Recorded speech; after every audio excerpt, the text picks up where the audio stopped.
There are two questions about fixing up a home in preparation to sell it that I get asked all the time. And they're similar questions. One is, should I do any upgrades because the buyer is likely to come in and rip everything out anyways? And the second is, should I fix the things I know need to be fixed because the buyer might ask for those repairs when inspecting?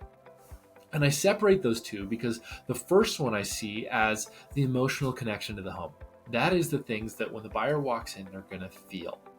We're looking to have the buyer walk into your home and have them feel like it's theirs and be emotionally connected, afraid to lose it to another buyer because they're going to get outbid or not make their offer fast enough.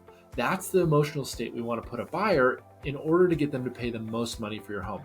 So repairs like deep cleaning, painting, adjusting some lighting, all of those can be fairly cost effective and improve most homes. Now, that doesn't work on every home. Sometimes that's a band-aid on a bleeding artery and we need a bigger repair than that.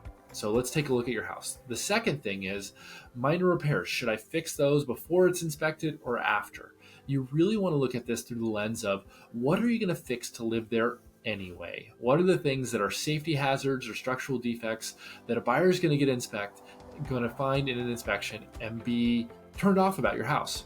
And that any buyer would. So you don't need to go too far. You don't need to go and do every little thing on a home inspection is going to find, but you do want to do the things that most home buyers are going to be turned off by, or that they're going to ask you to do anyways, just to make sure that the home is safe and functional for you to live there, whether or not you sell it.